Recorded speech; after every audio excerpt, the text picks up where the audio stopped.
Welcome back, all of you. The third session for today is on the theme Trade, Commerce, and Framework for Regional Integration.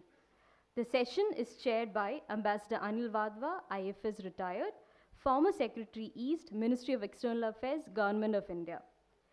I invite the session chair onto the stage.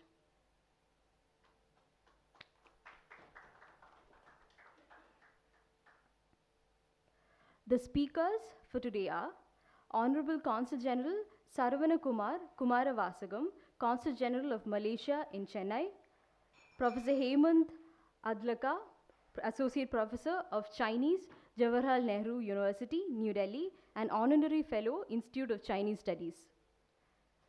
Then we have Professor G. Jayachandra Reddy, former Director, Center for Southeast Asian and Pacific Studies, Sri Venkateswara University, Tirupati. Now, I request the distinguished speakers to take the podium. Thank you.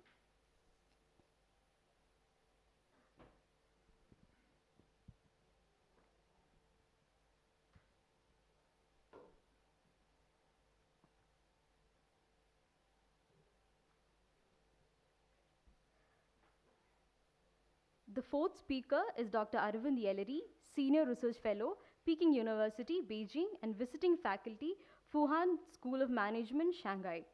He will be joining us virtually.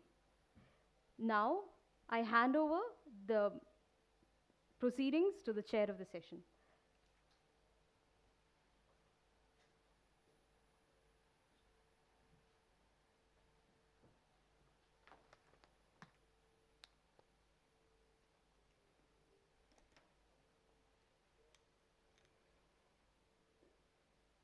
So welcome to this third session on trade, commerce, and framework for regional integration.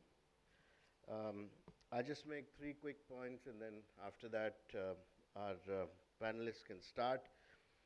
First point is that the future of the India-ASEAN relationship is going to be greatly impacted by enlarged connectivity.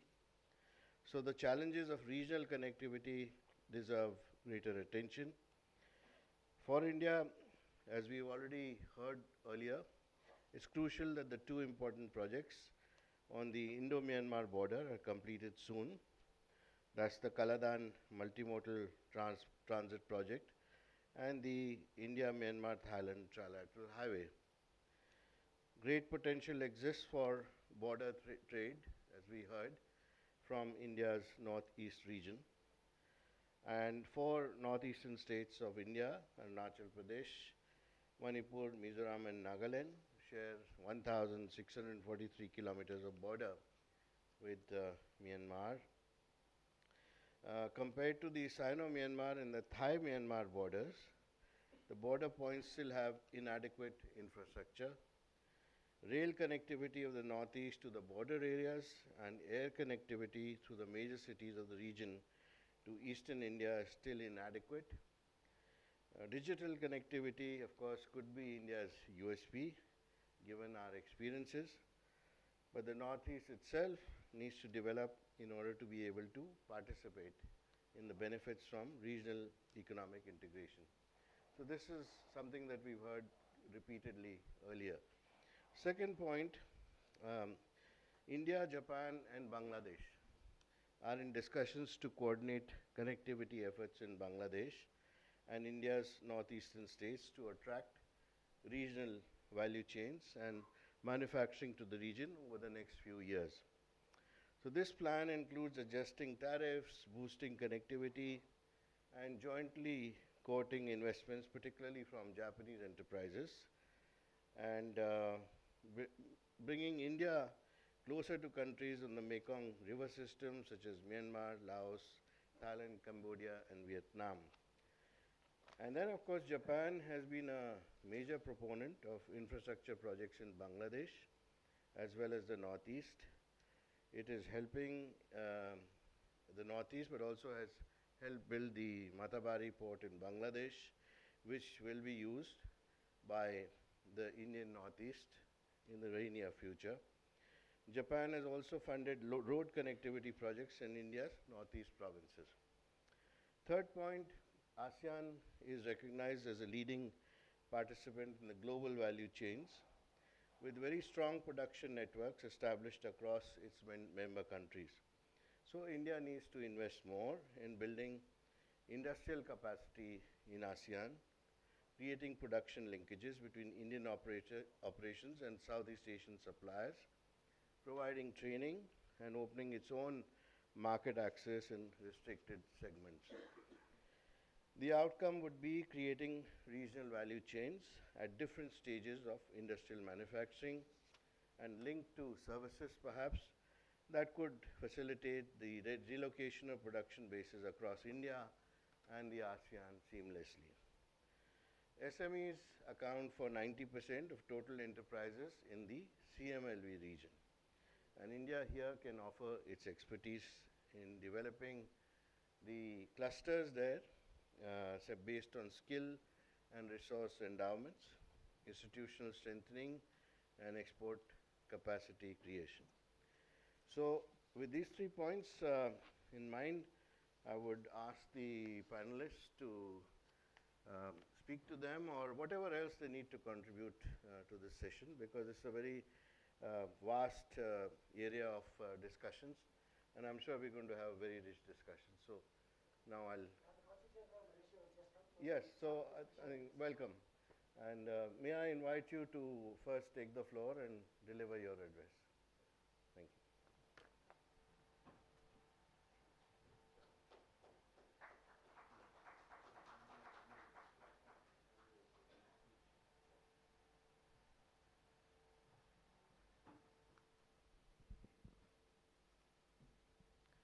Actually, sorry, there was a slight delay because I got info there is another hotel, Raintree Anasale.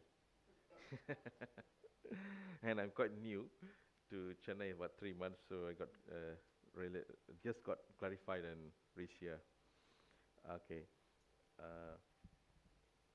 Very good. Vanakkam, namaste, and a very good afternoon to our session chair today, and now to our panelists, ladies and gentlemen. Thank you. Actually, I like to wish thank you to the organizer for giving me this opportunity, okay, to say a few words. I mean, on the title of the event today, India ASEAN Connect, Shared Values and Common Destiny. At the same time, I like to also wish to congratulate the event organizer for successfully convening this conference today, okay? And I mean, it's an opportune time to have such a dialogues or forums on these things. At the moment, the world is experiencing what to say, there's a wide analysis that we are in a recession year worldwide. But I beg to differ. Maybe we in the ASEAN circle can put our acts together in these times of this thing, and we can continue to sustainably develop ourselves. That's what I basically feel, you know. And I used to speak wherever I go, that's the thing. And India being the major player in that formulation, and China experiencing a downturn in terms of what happened to the COVID policy, and then the opening, and then the gradual reconfiguration of the investment flow in the region, and the conflicts in Ukraine and with Russia, you know, on the western part, and the fuel crisis, natural gas, there's a lot of reconfiguration currently going on. So at such, it offers such an opportune time for this kind of forums, or the institute organize this kind of things and tap on the opportunities that ASEAN and India can gain, yeah, or furtherance of it. It's been there for 30 over years. I mean, I've read the concept note that was given in the write-up. Of course, it says between our Southeast Asia and India, the relationship ties go time immemorial. Okay, that one is very clear. Everyone knows. Okay, from the days of where we can see the remnants that from Indochina. I've served in Laos previously, and I've been to the places where you can see the Indian civilization, how it affected or influenced their lifestyle there in terms of Hinduism plus Buddhism. And you can see even in places of Laos, they're still eating, they're eating all this plant-based, banana trees, all the parts they almost consume, same like Indian culture. And then moringa, the moringa, I can speak Tamil, so the moringa kira, so they consume widely there. And then the agati kira, they consume widely there. And then the basil, the basil, they consume it every day like a vegetable. They mix it with minced chicken, with some spices there, and then some soya sauce. They consume it every day over there. So when I went there, I was surprised. And then the way of life, the way the structure of the city and the villages, when I go in rural areas in India, I can see there's a lot of similarities in terms of how they develop their paddy fields, the irrigation system, and then the coconut trees, the palm trees, the palm, where we get the palm sugar, it's also there. So but of course there are other elements because they have the Chinese influence over there, whereby they consume pork widely, and then beef, all this thing. So the way of life is a blend of both Indian, Chinese, plus their local values. So this is what I notice in Indochina. So you can see from one corner,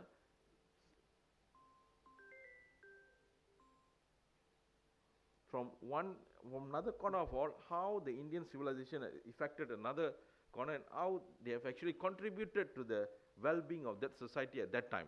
And until now, they still carry a lot of those values. Same goes to Malaysia, Singapore, Thailand, Indonesia. I just touch on that. So basically, our topic, the session given is talk about trade and commerce.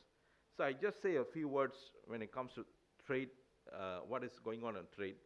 So we can say, of course, when it comes to ASEAN-India economic relations, in 2003, the leaders of ASEAN and India signed the ASEAN-India Framework Agreement on Comprehensive Economic Cooperation in Phnom Penh, Cambodia, during the second ASEAN-India Summit in October 2003.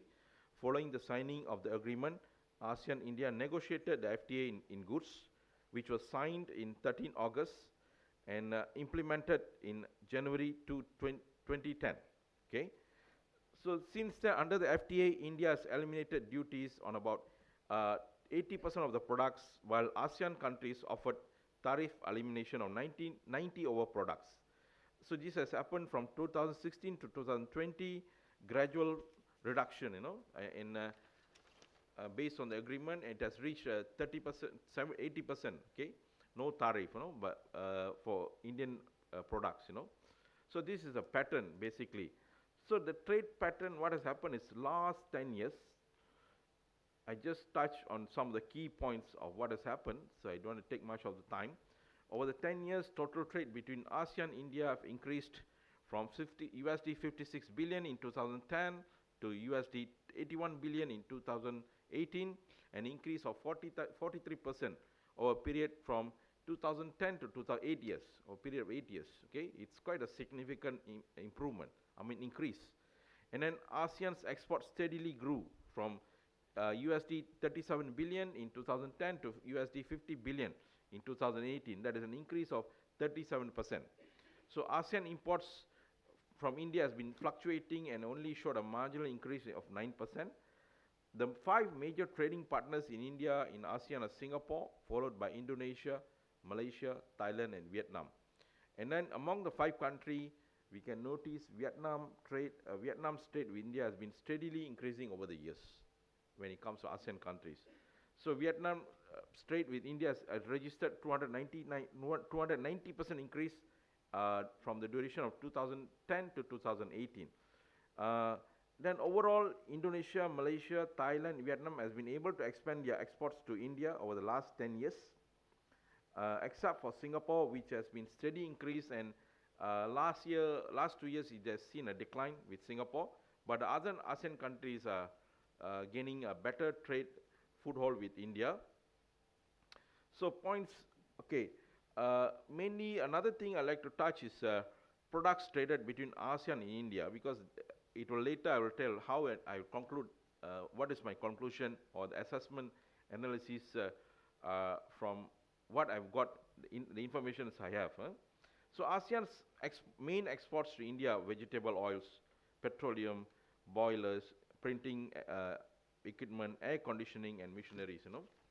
And then coal, iron, uh, uh, copper tubes, vehicle parts and components, rubber, chemicals. The top 10 items exported from ASEAN to India accounted for 75% of ASEAN total exports to India, and palm and petroleum products from ASEAN to India accounted 28% of the ASEAN's total export to India. Apart from palm oil and petroleum, the other two major exports are electrical, electronics, machinery products and components falling under, I don't want to touch on the customs aspect, but just keep it short. These are the major exports from ASEAN to India. So palm oil and petroleum products makes up about 67% of exports from Indonesia and to India, and 40% of Malaysia's exports to India.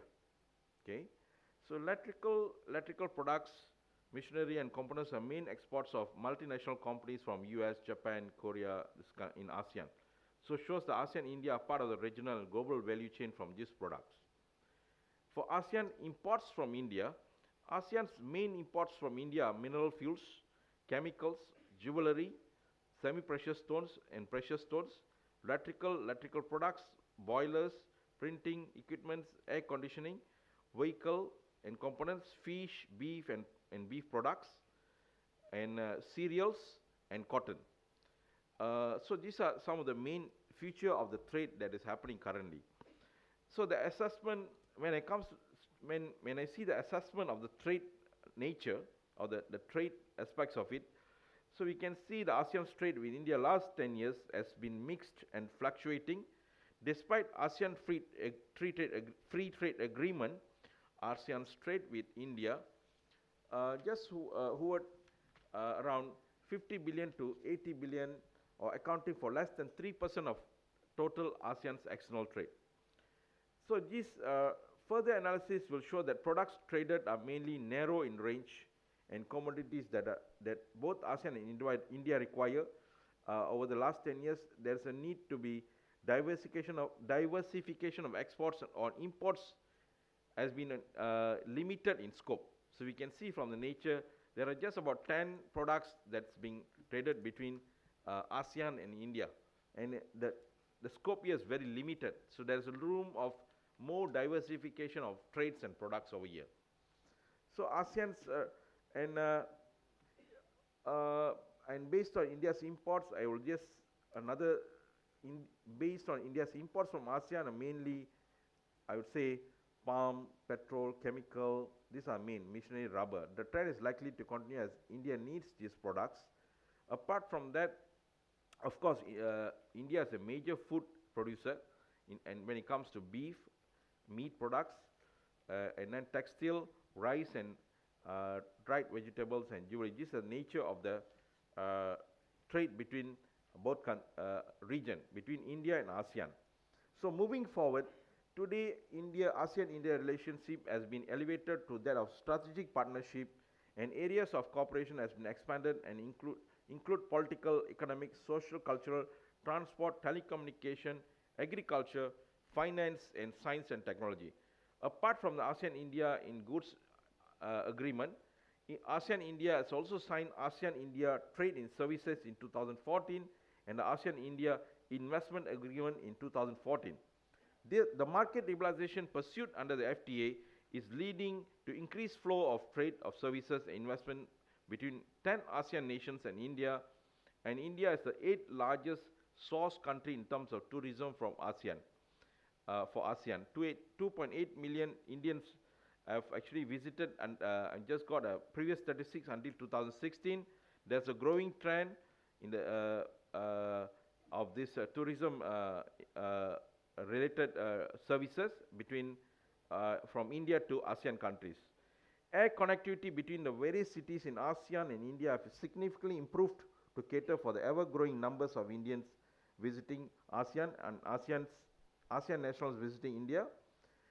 So post-COVID, there is high expectation that with the cooperation of ASEAN countries and India, we can restore more of the connectivity between this country to normalize all the to the major cities. I noticed there's still a lot of room improvement. Many flights has not recovered actually fully, especially the destinations. So this is one area that both sides have to look into how to improve the connectivity during the post-COVID period. And ASEAN India should also start to re-engage and re-intensify and build trust to forge closer relations. There are potential huge but remains untapped areas.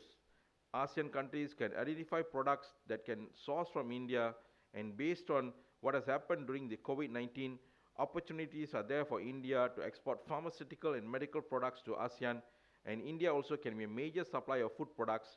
Likewise, India also can work to diversify imports from ASEAN. And looking at continued trade deficit that India has with ASEAN, this should not actually hinder any negativity on that aspect. Actually, India and ASEAN should work to further increase and look at these the areas they can how to bridge that gap over there. So usually that is an issue, trade deficit, this and that. But they should not create issue of not trust each other, this kind of things, between countries, and then look at the products, that can be further apart from the products I mentioned just now. So these are the new types of areas that when it comes to trade nature, that both region, ASEAN and India, should look into in the future to actually tap the untapped potentials that is still there for improvements or reaching out to those areas. Okay, so Indian companies should not continue to. There's another scope also on ASEAN that that India negotiates free trade agreement. There's a lot of emphasis on protecting its trade, domestic trade elements. So India should look at a bigger picture by opening up more of those, looking at opportunity to opening up more of those kind of areas to allow the ASEAN country to actually tap on that potentials. This is one analysis that I've got over, because I got this analysis from some of our economic experts in Malaysia who gave me that feedback through their research. So Indian companies should not demand for protection and depend on only the Indian market. India's self-reliance policy will not be sustainable in the long run. India needs to get its companies to be competitive and export to other regional and global markets. Why India may have reasons for not join. Okay, another important thing is India has not joined RCEP. So why India should join?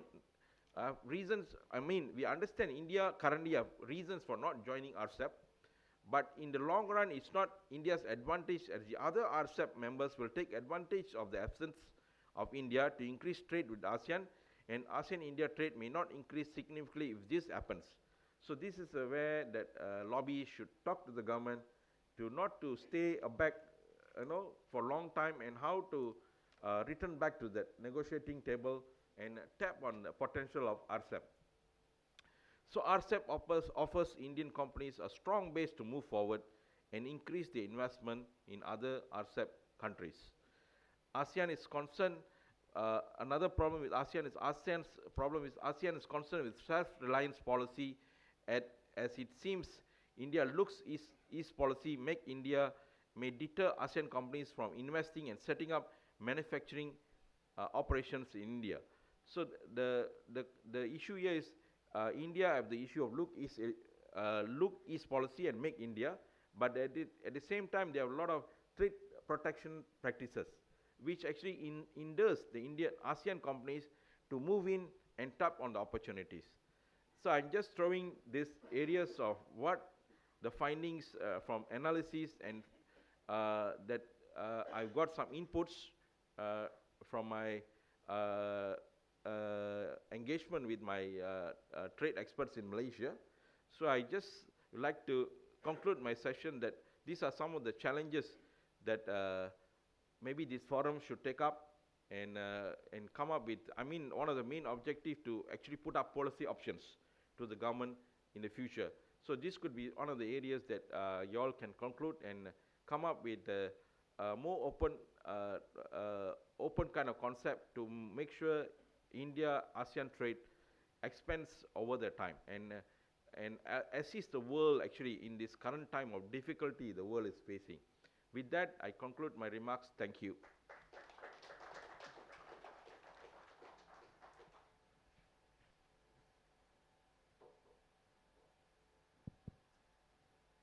Thank you. Yeah. Thank you very much, Consul General Sarvana Kumar, for your comments, and especially about RCEP and the nature of trade between India and ASEAN. I think we've taken note of your suggestions, and I'm sure people will reflect on that going forward. So the second speaker that I have is Professor Hemant Adlaka.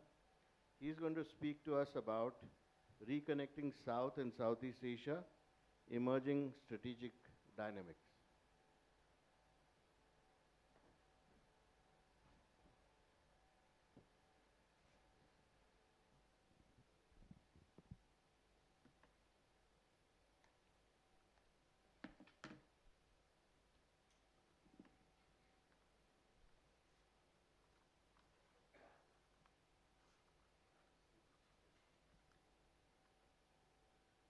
Thank you, Ambassador Wadhwa. I want to begin by sharing with you another hidden secret about Ambassador Wadhwa, in addition to what Commodore Vasan earlier mentioned, that last night only he came to know that Ambassador Wadhwa's one leg is in Chennai. And in addition to that, I'm glad and I'm privileged that Ambassador Wadhwa is chairing this session in which I am making a presentation. Because other than being a chair for this session, I actually see him as my captain sitting there. Because 40 years ago, almost 40 years ago, when I arrived in China as a student, scholarship exchange student between China and India, Ambassador Wadhwa was among the diplomatic staff in the Indian Embassy. And my first image of him, and then I think everlasting image since then, is he padded and with complete cricket gears. He was the captain of the Indian Embassy team, which won the first ODI in Beijing. And he was the opening batsman. Thank you. With this, I begin my presentation. I'm sorry, I have actually lots to say. I don't know how can I accommodate that in 15 minutes. 2-3 minutes have already been consumed, but I'll try. I would like to begin by thanking the organizers for giving me this opportunity, and also congratulate them for a wonderful conference so far. All the deliberations are very rich and enlightening. I have benefited from them since morning. And it is my great honor and privilege to be invited to this conference, very important international conference on a very important theme. I'm also grateful to the conference hosts, particularly to Commodore Vasan for his gracious invitation extended to me. I've been actually placed in the third session, which has the title as Trade, Commerce and the Framework for Regional Integration. And the topic I was assigned was reconnecting South and Southeast Asia, emerging strategy dynamics.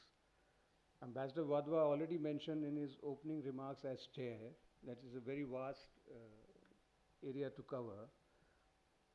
And my complications were added further when I read the first concept note which I received with the first invitation. When I read the concept note and I started working on the paper I was going to present, I mean, I was led towards a few more things which were not actually covering the topic which was assigned to me. So my apologies for tweaking that topic a little bit. And from the original topic, I changed it to slightly this topic, which is the Indo-Pacific and emerging strategic dynamics in ASEAN, South and Southeast Asia. Is China a large frog in a much larger pond? And why did I do that? Because I am no South Asia or Southeast Asian affairs student. I mean, I am more a student of Chinese politics and Chinese political discourse. But of course, I do look at how China looks at the world, and that includes Southeast Asia also. So, when I read the concept note, I found three things missing in that concept note. Of course, many of those things were covered up very well in the inaugural session today, and we had some brilliant opening remarks by Commodore Vasan, Admiral Chauhan, Ambassador Wadhwa, and Ambassador Swaminathan, of course. But I am sharing with you the first few thoughts which came to my mind when I read the concept note, and I realized that three things were missing. And I am also glad and thankful to my previous speaker, Honorable Consul General of Malaysia, because he mentioned two of those things which I had realized were missing in the concept note. One was he mentioned and he read out that concept note mentions that India and Southeast Asia have had relations, cultural relations from ancient times. That is one. And the second, he said that how in present times the trade is so limited, which needs to be seriously given attention. So these two things what I thought were missing in the concept note. One, that the concept note of course emphasized on the cultural aspect. Sitting in Delhi, my immediate thought was that the trade was missing in that concept note, the word, and China was missing in that. And since China is the area on which I work, so I was thinking that the only emphasis on cultural aspect, sitting in Delhi, I thought, is it the influence of Mani Ratnam's PS1? But that's of course a joke. But more seriously, then I added the China dimension, and I thought that even if you look at the trade today, I mean, figures were mentioned by the previous speaker. The latest figures about the trade between India and ASEAN is about 80 billion. And China's trade is around 800 billion today. And they're aiming at 1 trillion in a couple of years. So I thought we should be actually thinking more seriously on those terms, rather than only looking at because the same cultural influence China also had. So that is the short introduction to what I was going to say. I have a PPT. I don't think the time will permit me to show all the slides, but I'll try and maybe run through a few of them and explain the remaining.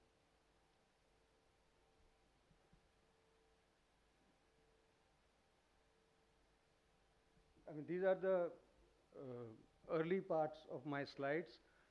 I will not show them or read them all. Instead, what I will do is I'll quickly read the half of the abstract which I submitted here, which will reflect on the first half of my slides which I presented.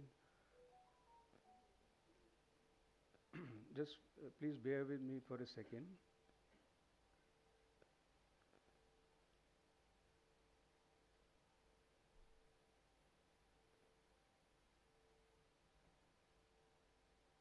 Okay.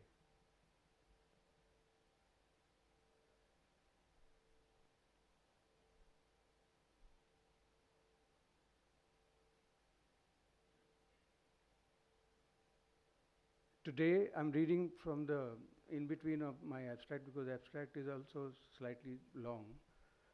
Today, in contrast, as the world or the Asia-Pacific region is transitioning toward the Indo-Pacific concept, ASEAN is increasingly being perceived as a weak or marginalized entity. In India too, the dominant view is that ASEAN, along with other regional economic and multilateral mechanisms in the Asia-Pacific, has considerably weakened in countervailing the growing Chinese threat. Hence, questions are being raised about India's commitment to continue to embrace the policy and the tenet of ASEAN centrality. The pertinent question that needs to be asked is, in the rapidly changing geopolitical dynamics in the Western Pacific, aka the Pacific and Indian Ocean respectively, geostrategically speaking, what is more relevant? To dismiss maritime Silk Road as mere historical fiction and celebrate the Indian cotton, Indian spices and Hindu-Buddhist cultural religious ideas as the main trading items as objects transiting between India and Southeast Asia? Or, in other words, as ASEAN is increasingly coming under threat by the Indo-Pacific military strategy and losing its identity, both as a physical entity and as a notional term, how worthwhile it is to claim that unlike in the East Asian tributary system, in the Indian Ocean system, China was at most a large frog in a much larger pond. So that explains why I use that metaphor.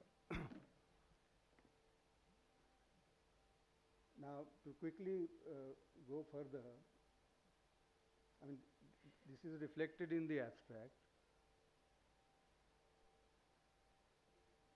I'll come to the present situation, and especially how China, what is the Chinese perspective on what is happening in Southeast Asia, ASEAN, India, Indo-Pacific, etc. I mean, this is again the background.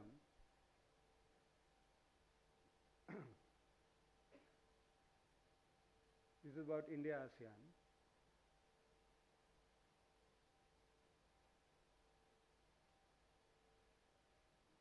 LEP, sorry, is the Look East policy.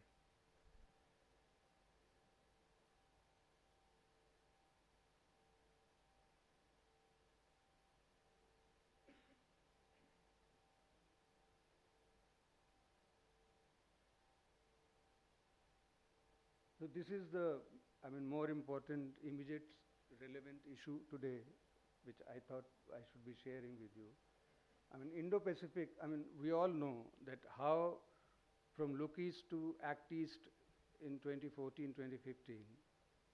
But even after that, if you come to 2019, all the focus and the emphasis which everybody celebrated also, acknowledged also, the uplifting from Look East to Act East, I think that started fading away from 2019 onwards. I mean, I'm also sharing with you the dominant discourse in China on these issues.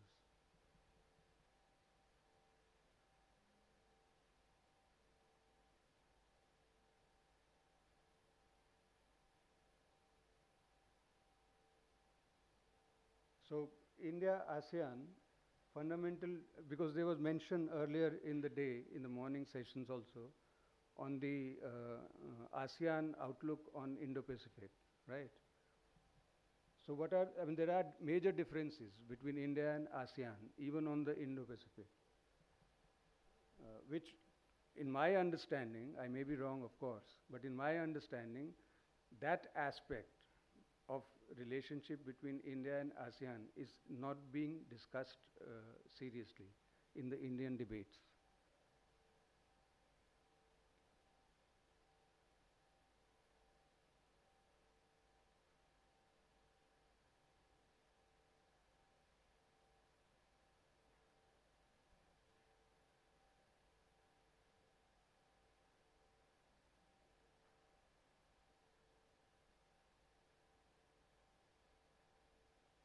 I mean, in the Chinese discourse, for example, India and ASEAN are described as situated at the junction of two major geographical plates, the Indian Ocean and the Pacific Ocean. Though it is natural that India and ASEAN strengthen their bilateral relations, owing to different and differing regional strategies and expectations, the Indo-Pacific concept is actually taking the two apart. Now, interestingly, India and ASEAN initially responded in a similar manner to the Indo-Pacific concept, hesitation and caution.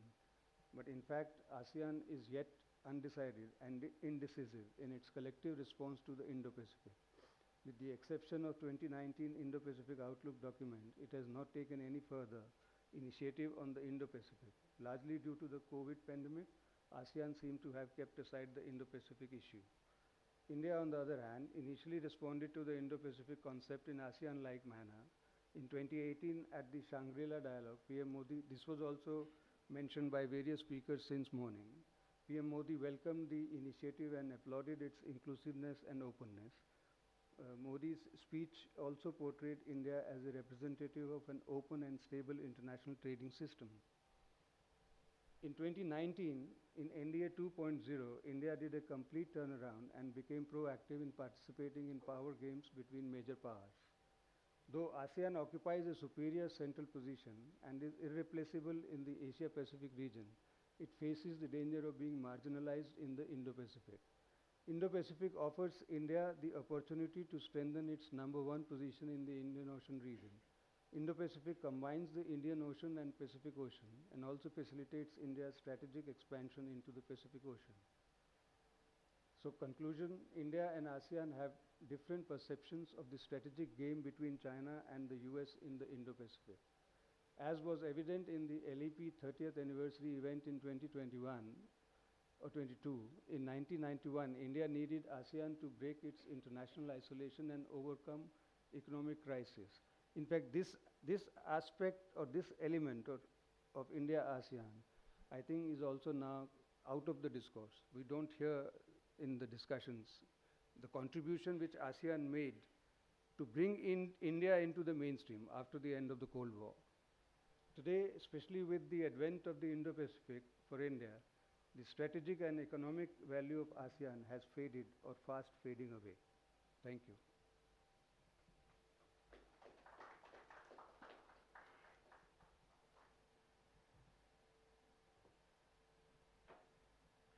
Thank you, Hemant, for that interesting presentation. Although there was a lot in there, which obviously time did not permit you to talk about everything, but we got the gist. And thank you very much.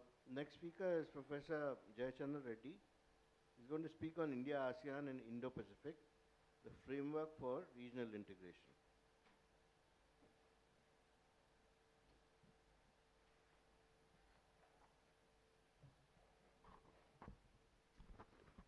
Thank you, Dichat.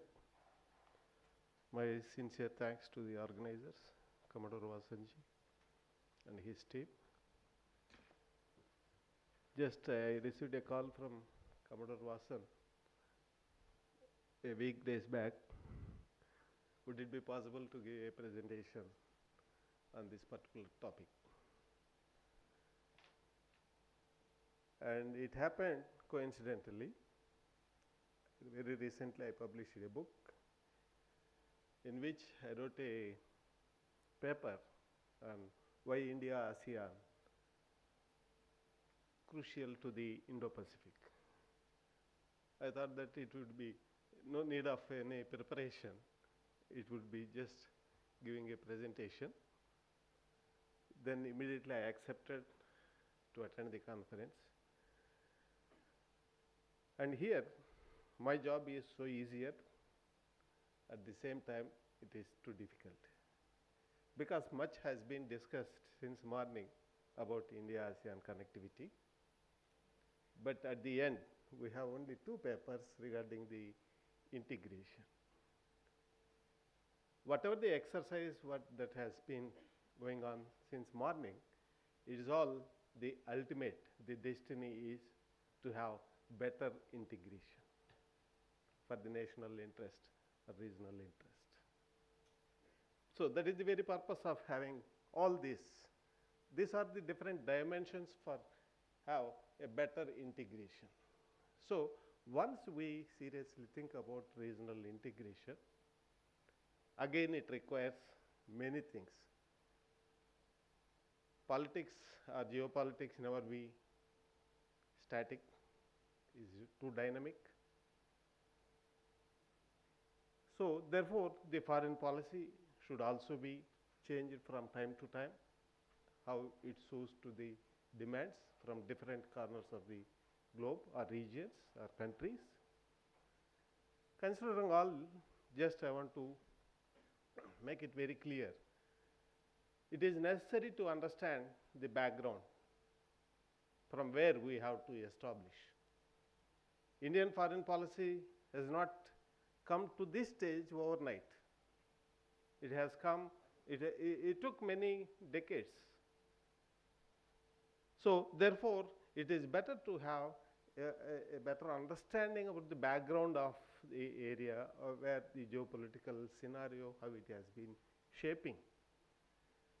Particularly, to my knowledge, Cold War geopolitics are totally different from the post-Cold War period, because during Cold War period, there were only two powers, and in and around any foreign policy in the world, it should be in and around the orientation of these two poles, two powers.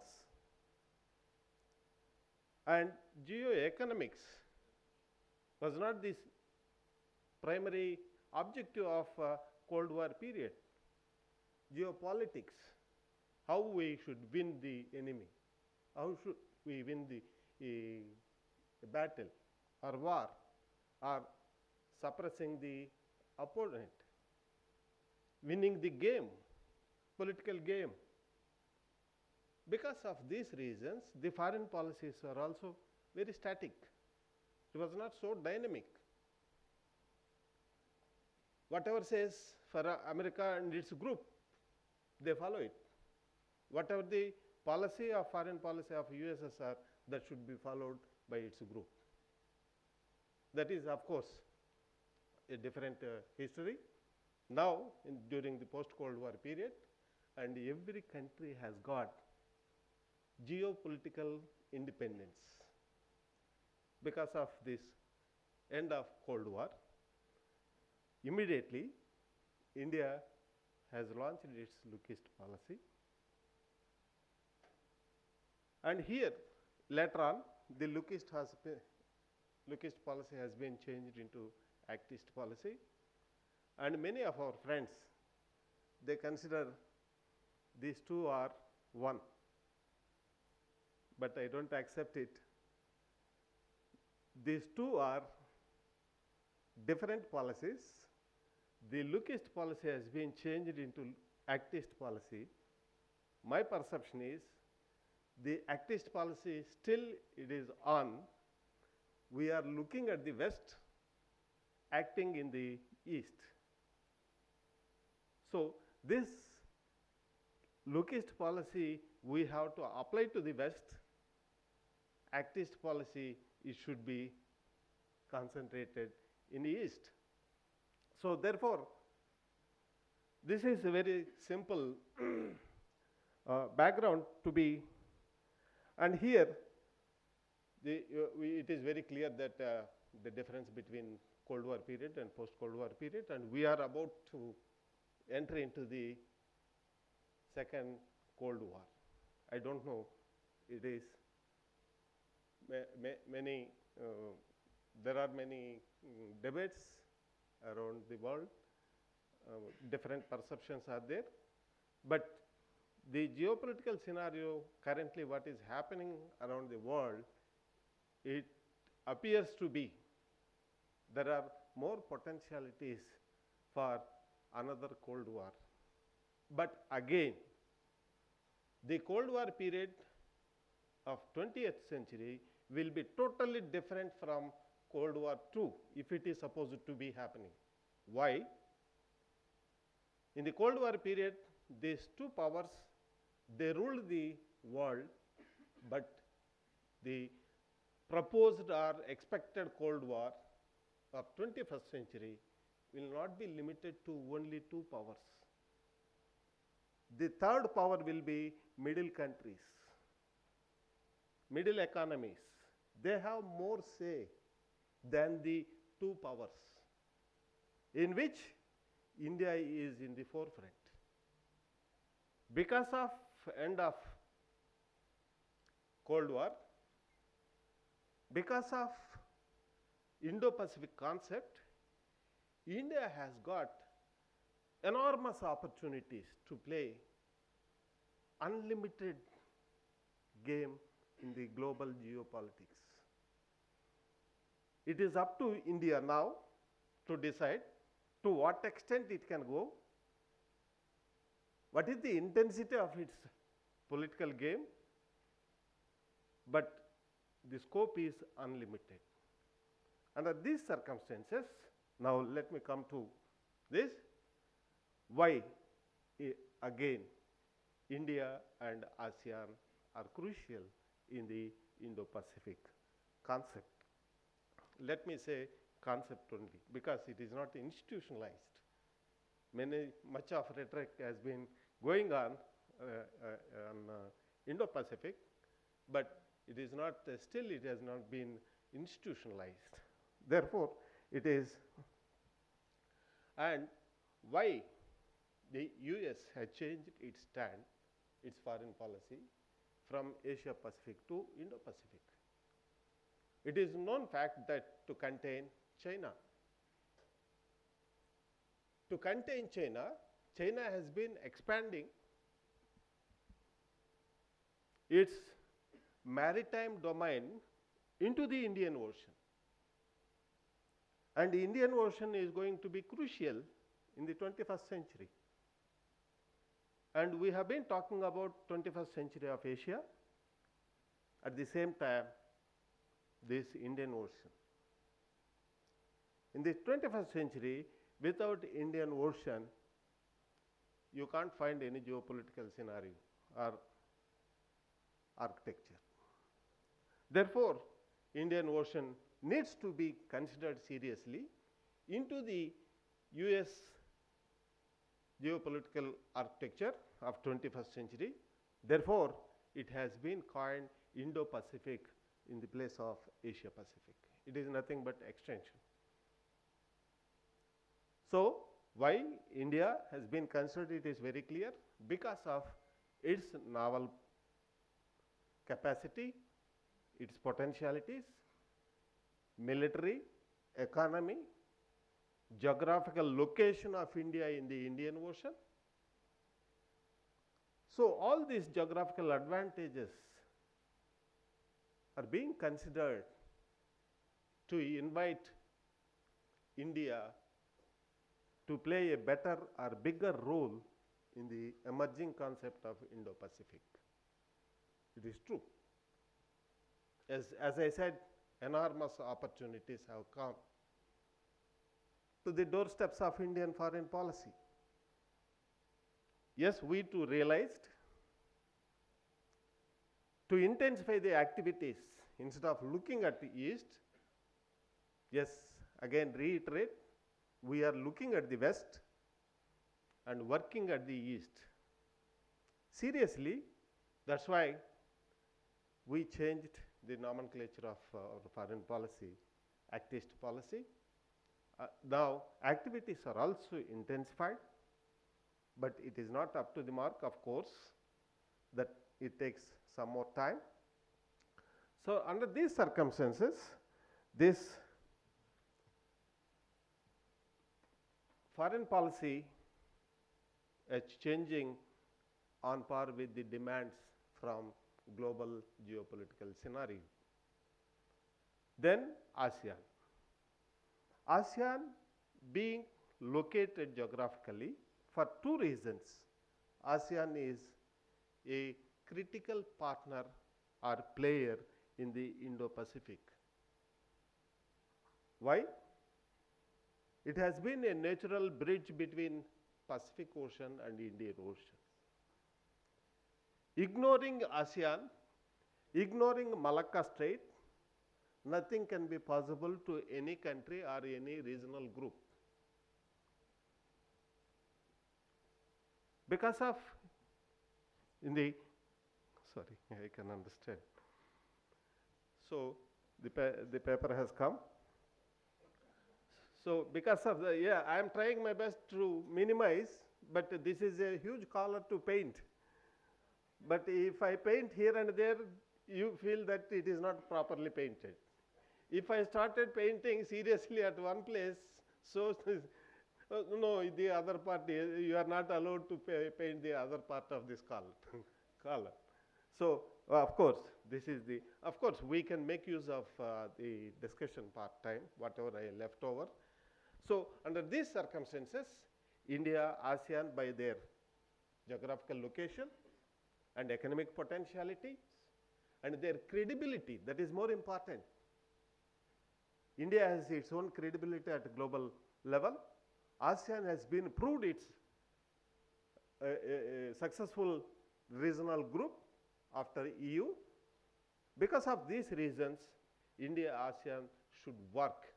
Since morning we have been working out how India ASEAN been working together, connecting together for many centuries from different dimensions. So I need not repeat again. Under these circumstances, it is possible. Next, this India, ASEAN, and the most important point is my earlier speaker, he touched upon China factor. India, ASEAN working, want to work, and will be working together to the greater extent to counter China. But China always is a serious factor in bilateral or multilateral groupings or integration. So here, by all means, China has been dominating ASEAN proceedings. Let me say proceedings directly. Because of its economic potentialities, its diasporic impact in Southeast Asia in different countries, when compared with India, it is very limited. The diasporic impact in Southeast Asia, again very limited. With all these disadvantages, India wants to play a better role or major role in ASEAN. And again we do have some domestic issues when compared with China. We are unable to relieve out of our domestic issues. How can we go abroad and playing in different areas a better role and investing enormous money? Whereas China, it has lots of money to invest everywhere. So that is another advantage, diasporic advantage. Cultural linkages are there. And one more disadvantage is we have missed the train in the beginning of ASEAN. India got the invitation from ASEAN. Please be a big brother. Join us, guide us. India said no. We don't know the reasons. Of course, we can list out. It is not possible now. China has joined the ASEAN. Now it is ASEAN +3. And India has been considered as an accessory of ASEAN. Yes? Then after decades, we requested ASEAN, please, can you consider our request to join in ASEAN? That is a different story. And here, ASEAN centrality. In the Indo-Pacific, India has been chomping for the cause of ASEAN centrality, regional integration. Yes, if you consider Quad plus ASEAN is the serious consideration for India. And we do have a similar type of policies. ASEAN outlook on Indo-Pacific, Indo-Pacific Oceans initiative of India. These two are almost similar policies. We are working on similar lines.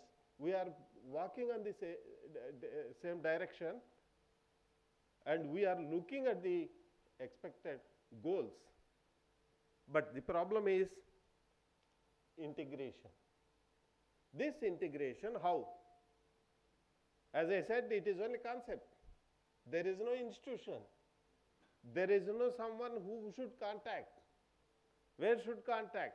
If trade wants to be increased, we have to work. India, ASEAN should work, or India, Singapore should work, India, Vietnam should work. For Indo-Pacific, there is nothing to work. With whom we have to work out? It is too early. But whatever it may be,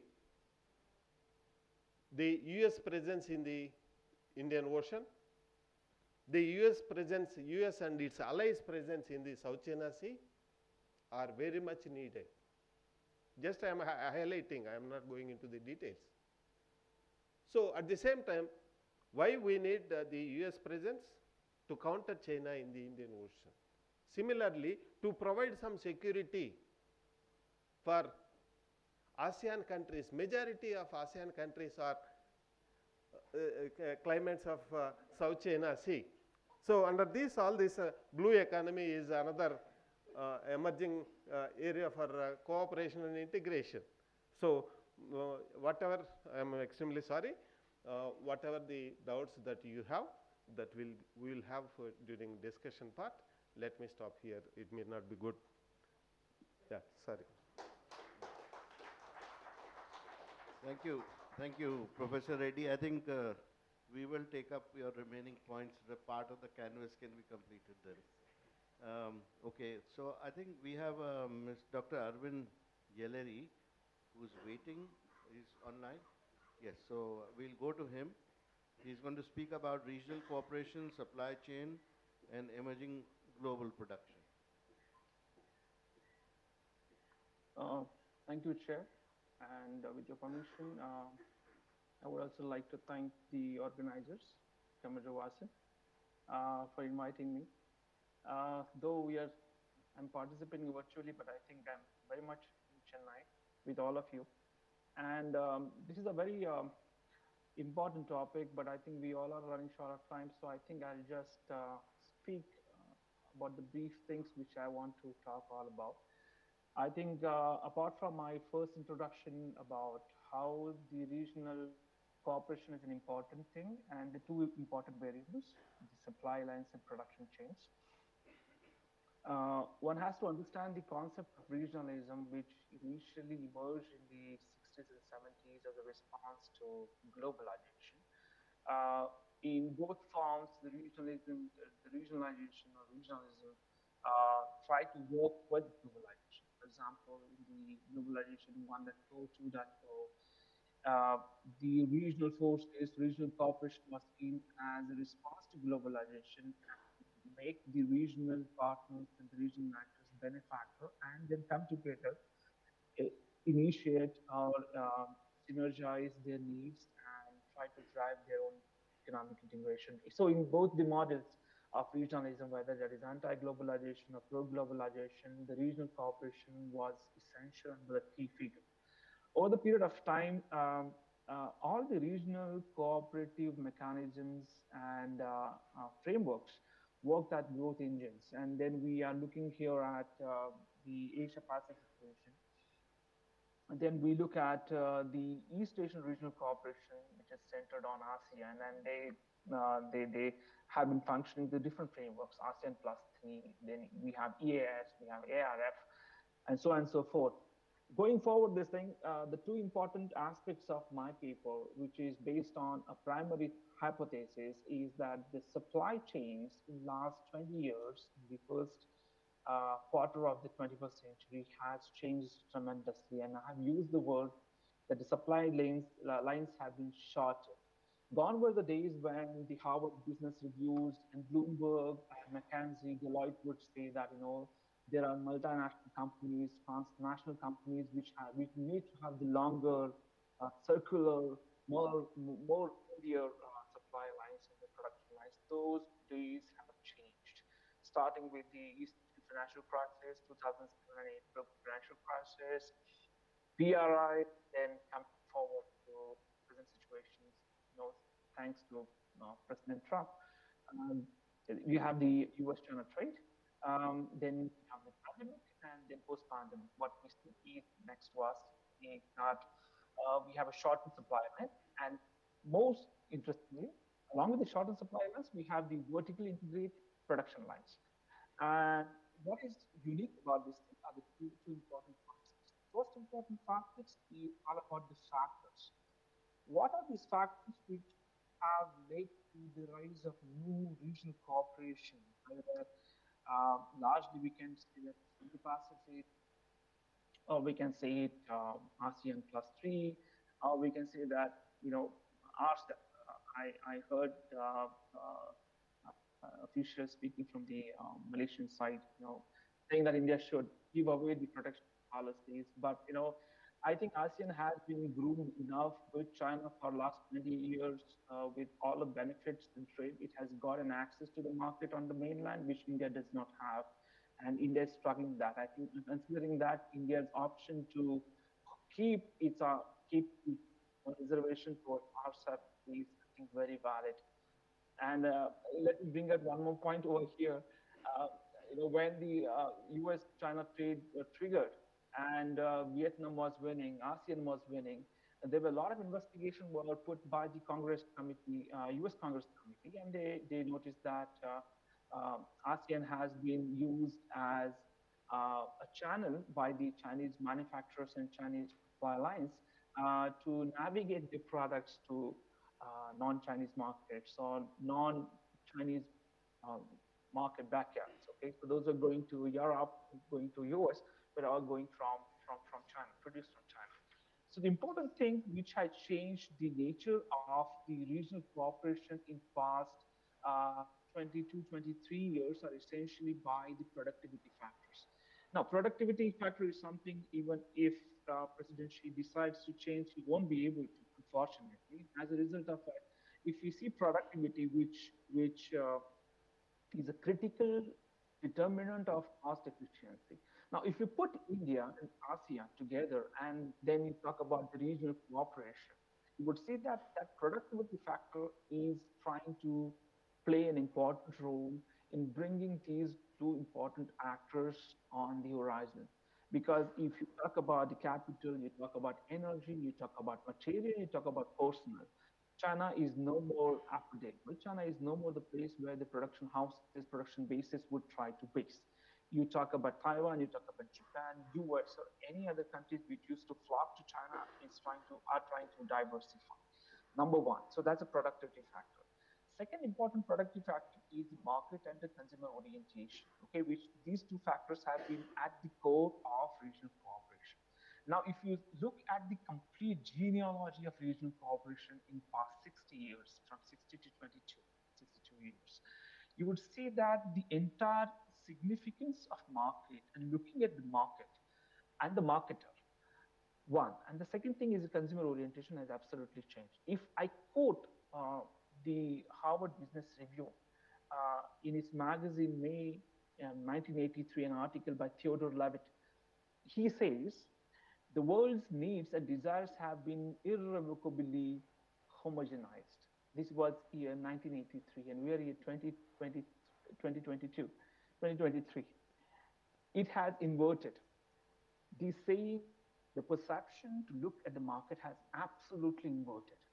And this has further inverted with the factors like trade war and pandemic. And now what we see is we are trying to see global companies trying to find commodities, drive synergies in market strategies around the world, and soon run into the conundrum because they are not dealing with the same market. And if they're dealing with the same market with not the same products, and if they are on the same product in the same market, that means it is going to hit your supply lines and production costs because then you have to diversify. So it is not the transnational companies, multinational companies, or a single market leader or market hegemon, whether it was the US or China, who is going to decide what we're going to infuse in the market. It is no more decided by that. As a result of it, we would see that now, because now the global consumer is looking for a marketplace which is adventurously diverse. And as a result of it, a diverse the geography, economic geography like ASEAN and India is concerned, there are a lot more opportunities lying over there. Quickly, I'm going to the end part of my presentation, running absolutely short of time. That is, then what are the drivers? Important thing is there are three important drivers to drive supply line changes, revolution in ASEAN and in India, because you can see that most of the supply lines in ASEAN and in India are not controlled by the regional actors, are controlled by the non-regional actors, controlled by the Japanese, Singaporean is also local regional, but then the Singaporean Americans, and then the Chinese. As a result of it, there are three important drivers which need to be considered when we talk about regional cooperation vis-a-vis India-ASEAN connection and connectivities. Number one, this most important thing over here is the productivity. Now, productivity, you know that even the labor cost in Vietnam is going up, and the Vietnamese companies are trying to see if they can come to India, whether that is leather concern or whether that is apparel concern. So Vietnamese companies are now looking into the productivity factor. As a result of it, it is an important thing that it is not only the private enterprises, but also the public enterprises, public entities, which has to look into these three important drivers, starting with the productivity. Because it is the public institutions which has to make sure that they make these institutions look attractive and easier to get into by addressing perception and supporting regulation. So both, if we're talking about the connectivities, closer connectivities between India and ASEAN with improved violence and production basis, it is very important to take care of these productivity factors. Number one. Number two is investment in infrastructure. Uh, why it has been a successful model, Southeast Asian ASEAN model working with China, is because of the proximities, infrastructural proximities, which is lacking in the case of India ASEAN things. And I think in the beginning of the session, Chair rightly pointed out that how that has been now accelerated, how India is focusing more on trying to elevate this infrastructure, physical infrastructure, especially ports, railroad roads, very important. And my last point is we're talking about a very diverse geographic regional entities over here. We're talking about India, we're talking about ASEAN, we're talking about East Asia over here. And no matter we try to club them or try to put them into a single bucket and say that this is Indo-Pacific and so on and so forth, but the major question which the regional integration and cooperation faces is the standardization across countries, the standardization and the greater interoperability across supply chains and productions. I think these are the important drivers which everyone must consider to elevate the regional cooperation between India and ASEAN is concerned. I think I would stop here. I hope there are a lot of other questions which I would like to take up in the Q&A. Thank you so much. Thank you very much, Dr. Yelleri. Very comprehensive treatment of the subject. So now we have a few minutes still for question and answers. Let me just look around the room who would like to ask a question. Yeah, there are at least 5 hands up. So we start from here and then come back to you, sir. First table, yes, please.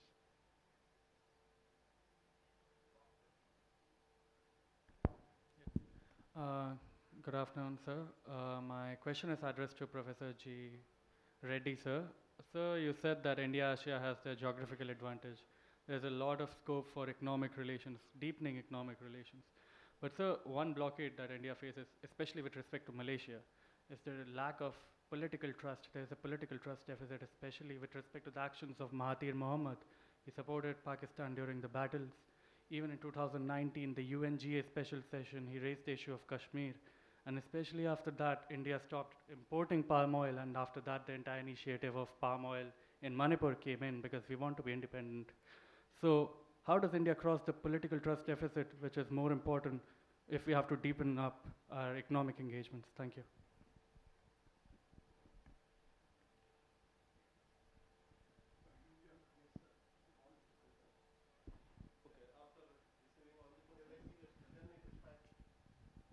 there are 5 hands up, so let's take the questions together. On the first table, there was one more hand here. Was there a hand here? No. Second table? Yes, yes, sir. Please go ahead. My name is Sridharan. I am from C3S. My question is that Who is it addressed to, sir? it addressed to anyone of Anybody? Okay. anybody. There was a discussion about the ASEAN taking the centrality of the situation in the Indo-Pacific. We all agree with that. There is no dispute or doubt about that from any of the countries. Though we have two bookends. One bookend is Japan and Korea on the other side, and the other bookend is India on this side, which major countries. But the problem is ASEAN united? Because ASEAN has not been able to resolve many of the problems, and increasingly it's getting fragmented. It's not able to handle Myanmar issue, it's not able to handle the South China or the Indo-China Sea issue. I call it as Indo-China, so many people call it as South China Sea. And also it is not able to handle the conference of parties regarding the conduct of on the sea, in the Indo-China Sea and things like that. So is ASEAN united, and is it able to take up the centrality role itself? That is my question. Thank you. Okay. Maybe you can take that question.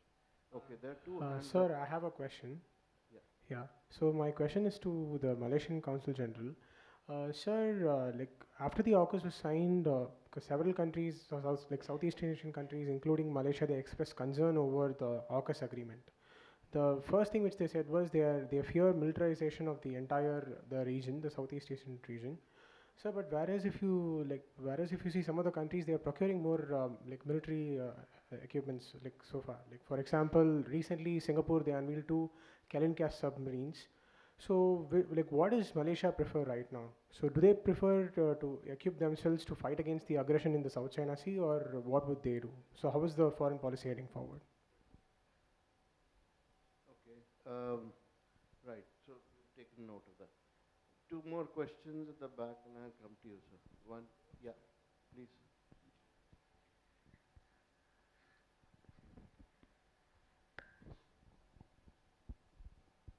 Sir, myself, V. Gautam, University of Madras. Sir, China is trying increasing their dominance in the Asia-Pacific regions. Even US also increasing their diplomatic activities in Asia-Pacific region. And the tension increasing between China and US is making this region into battleground. And what is the India's stand in this matter? I think Mr. Adlaka can answer that question. Okay, one more. Good afternoon, sir. Myself Nitin Prabhu. I am a Defense and Strategic Studies student from the University of Madras. This question is regarding startup, because when it comes to we are discussing about the connectivity.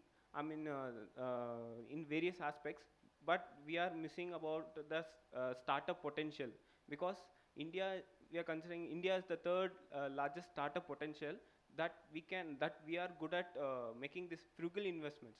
So even recently we have conducted India and ASEAN have conducted a startup festival in the October month. So in what are the ways that we can work together, because both the countries, the middle income peoples are like we have a much larger population. So these thing can be utilized for, we can cooperate together, but there are certain problems like the trust deficit between these countries, and as sir said that the trust deficit between the countries and the lack of cooperation, how we can sort it out these problems. And my second question is regarding RCP. Sir has pointed out that India is preoccupied with this domestic matters and all. So this is pertaining to this question is directly I'm questioning to the from Indian side itself. RCPs actually we are some of the strategies they are considering as an alternative to the dollar domination, because through RCP we can trade it's going to be the biggest trade bloc around the Indo-Pacific region. So why India still not preoccupied with its domestic matters, rather than we can counter this dollar domination, dependency on the dollars. Thank you. Okay. So Who would take that question? Between the two of you? You will take that. Okay. One last question, yes. Let him complete his question. You have a couple of questions to answer, so please. Thank you for giving me the floor. So when I saw that the first question is thrown is ASEAN kind of not able to take care of some political issues within its members. Okay, so we can say the structure of ASEAN. There are three pillars: political pillar, economic pillar, and the social cultural pillar. So naturally, you will find that solving the political pillar is of a difficult area that ASEAN has been maneuvering, since its inception. During the Cold War area between the USSR and US, and we have maneuvered past that stage. Then we have declared ASEAN as a Zofan area, which is free of nuclear, and ASEAN also has been very careful in political this thing. The ASEAN is another issue. ASEAN is a region that is all the major races are based there: Chinese, Indian, Malay, this kind of thing. All have intermingled in ASEAN region. When it comes to religion, also there are countries which have the biggest Muslim countries in ASEAN is Indonesia, and then we have what you call a nation, Philippines, which is a Catholic-based country, and then Malaysia being dominantly Muslims, and then Buddhism. All these cultures and race, religions intermingle in ASEAN, and this creates another thing that we have to create harmony among. Whenever there's a discussion of all these issues, they have appointed a special envoy to address this thing. So I can't comment much, but let that mechanism work. It's not that easy to openly address. That is on how ASEAN works, But you can see the aspect of economic pillar and social cultural pillar. We are progressing well. Sorts of political ideology being present there. So this is difficulty we need to put it. That's the challenges that need to be faced by the leaders when they maneuver around ASEAN, okay, and seeing as a centrality of ASEAN. And then of course, so far they have been able to keep the ASEAN intact because of the decisions are made on consensus basis. So if one member don't agree, the other they cannot take any decision. So this has also played an important role where one country cannot dominate in ASEAN. Even a small country like Brunei, they have equal say in decision making. Okay, so that's one. Yes, sir. Sir, we have run out of time. So all the questions that you have asked, if you can write it and give it, we will send it to the two speakers. We can email it to you.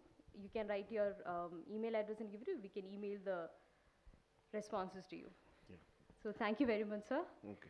So as we have come to the end of the third session, may I now invite Commodore R.S. Vasan to felicitate the Consul General of Malaysia, Honorable Saravana Kumar Kumaravasagam.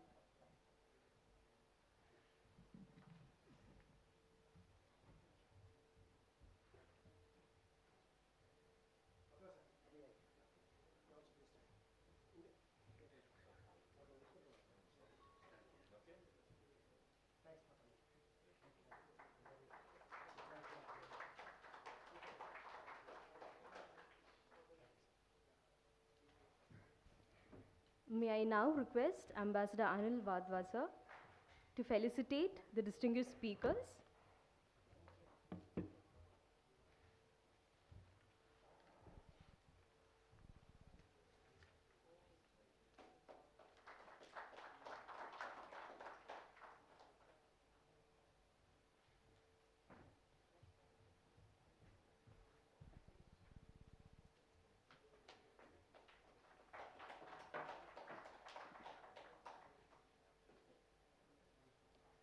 Thank you very much, Speaker. May I request all of you for a group session, group photo, please. Thank you.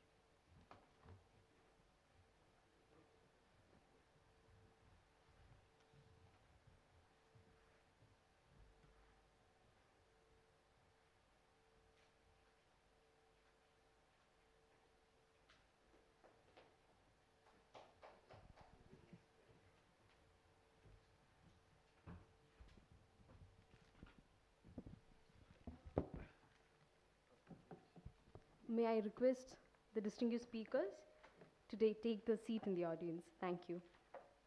As we have reached the conclusion of a very insightful and engaging conference, we will move on to the valedictory session.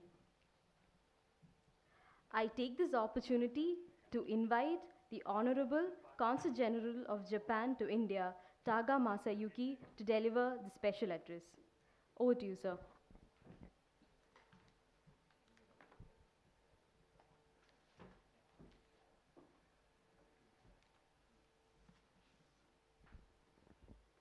Thank you very much. It's my great honor to address in the benedictory session. Actually, it's too much for me, but please regard my address is just a little supplement of Thema 3, the previous session. But first of all, thank you very much for inviting me this Indo-ASEAN Connect, Shared Value and Common Destiny.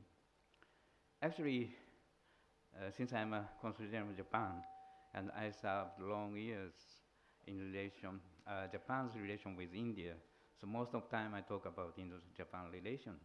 And the last several years, my talks that much on that Japan-India special strategic and global partnership, and in the free and open in the Pacific context. And today, this conference is like 2022 was in the ASEAN Dialogue Partner 30 years anniversary. So this year happens to be the 50 years Japan-ASEAN cooperation. So it's very timely for me to address in this conference. So thank you very, very much for the thoughtfulness of that Commodore Basan and Chennai Center for China Studies and National Maritime Foundation.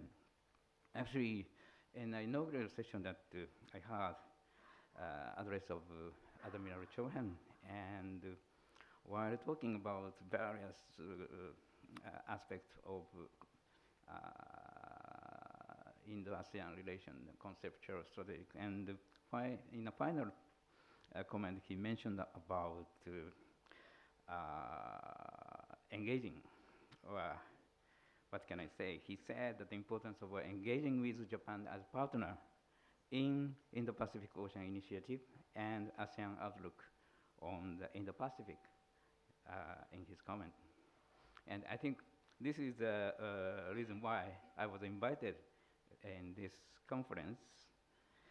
So, but today I rather would like to present to you some pragmatic, economic pragmatic point of view, not to just strategic or conceptual importance of that relation with ASEAN. Of course, when we talk about Indo-Japan relation in the free and open in the Pacific, we say that emphasize partnership for a free and open Indo-Pacific and defined by inclusiveness and rule-based order. And in that, we always confirm the strong support for the ASEAN's unity and centrality. So even during that, our Prime Minister Kishida's visit last year, March last year, this part was emphasized. I quote in our joint statements, Prime Minister Kishida welcomed the Indo-Pacific Ocean Initiative announced by Prime Minister Modi in 2019. Prime Ministers acknowledged the growing space for cooperation between IPOI and free and open Indo-Pacific. India appreciated Japan's participation as a lead partner on the connectivity pillar of IPOI, and they reiterate their strong support for ASEAN's unity and centrality, and their full support for the ASEAN outlook on the Indo-Pacific, which uphold the principles such as the rule of law, openness, freedom, transparency, and inclusiveness. Of course, when we talk about or consider about our relation with ASEAN, the principle or common value is very important, but today I just touch upon our economic relation. Usually I talk about Indo-Japan economic relation, but I just touch upon Japan and ASEAN. Actually, Japan's trade, total volume of trade with ASEAN is 25 trillion yen in 2021, which shares 15% of our total trade in the world. Actually, with China 23%, US 14%, ASEAN 15%, okay? And Japan's FDA stock in 2021, 32.5 our FDA in ASEAN, 32.5 trillion yen. This is a 14.2%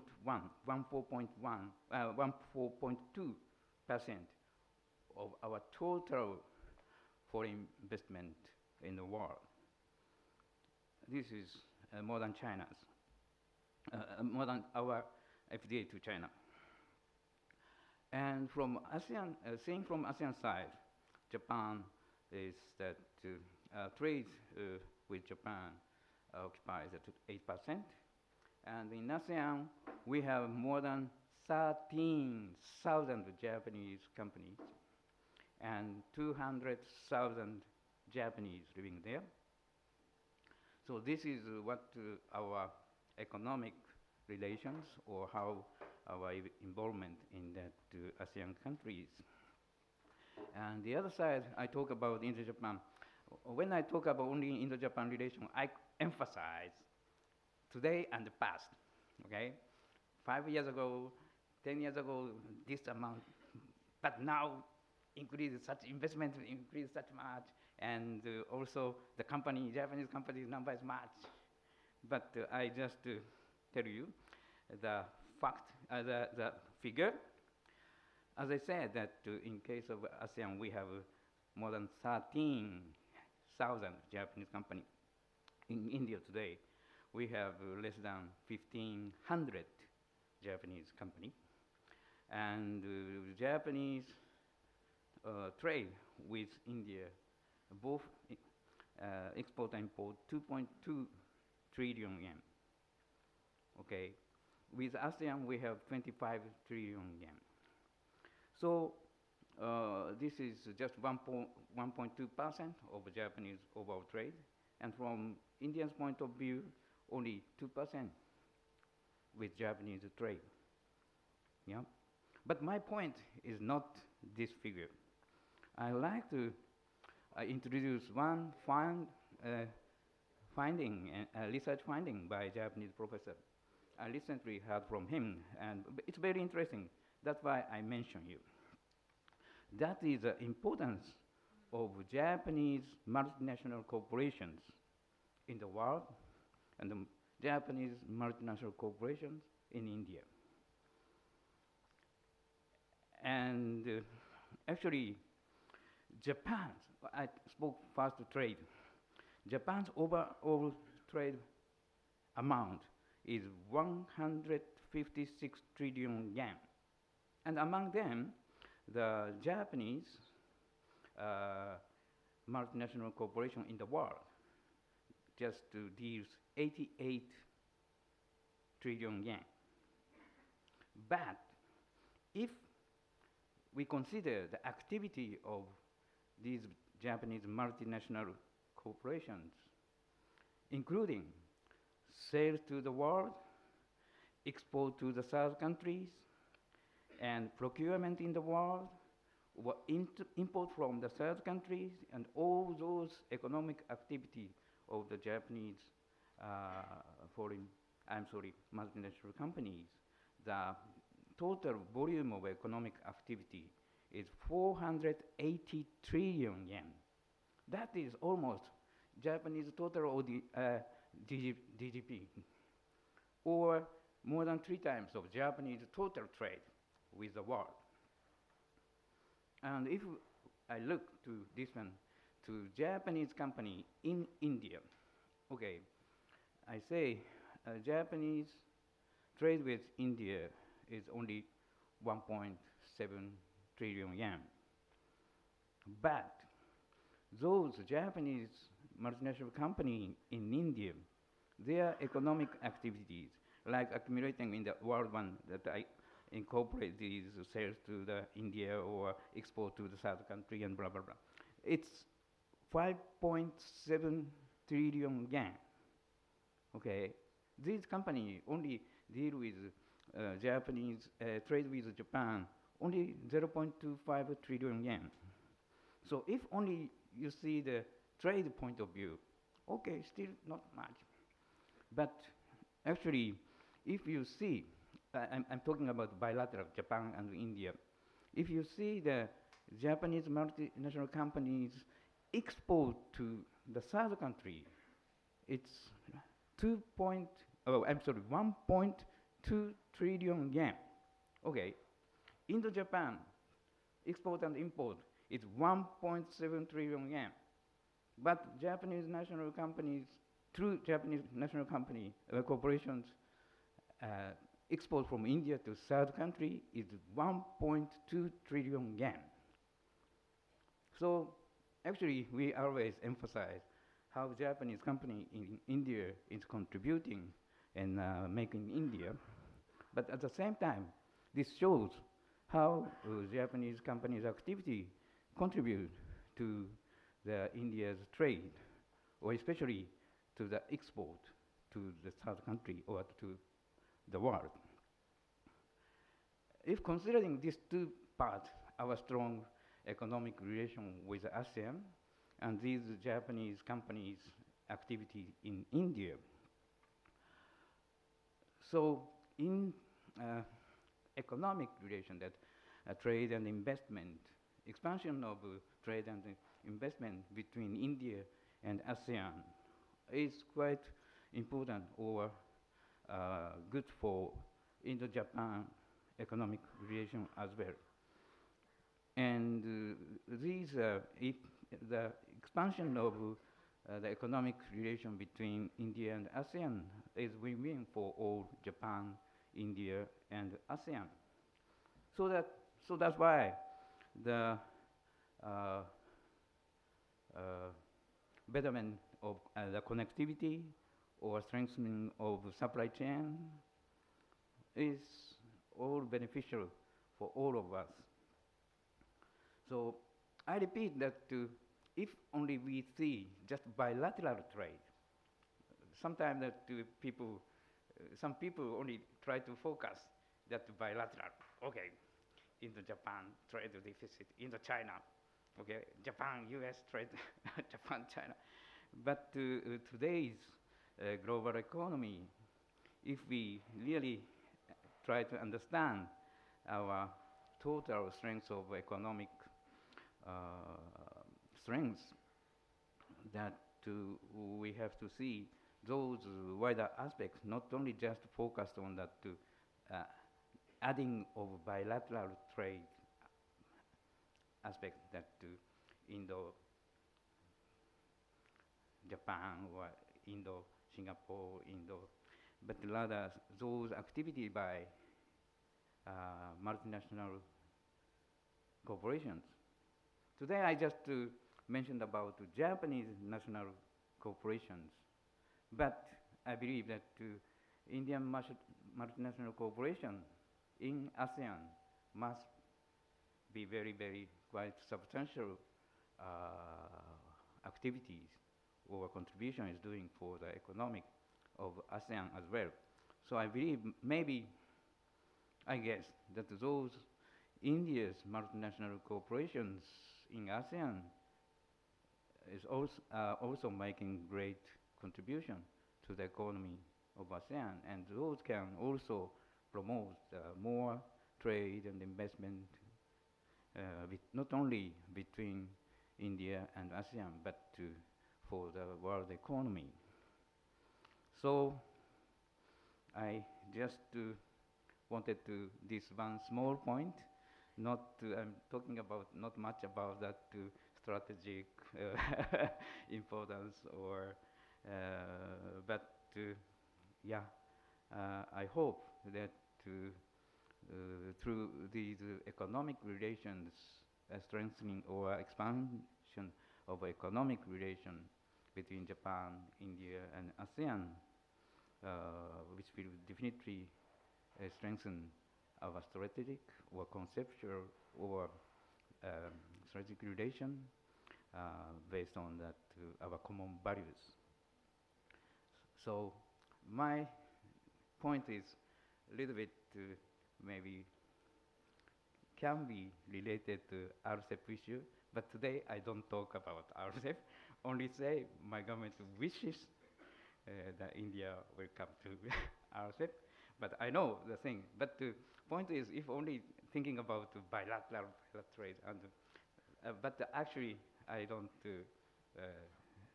only my hope, and I hope that people in India will understand that economic dynamic economic thing of that to these point I mentioned. Thank you very much for listening.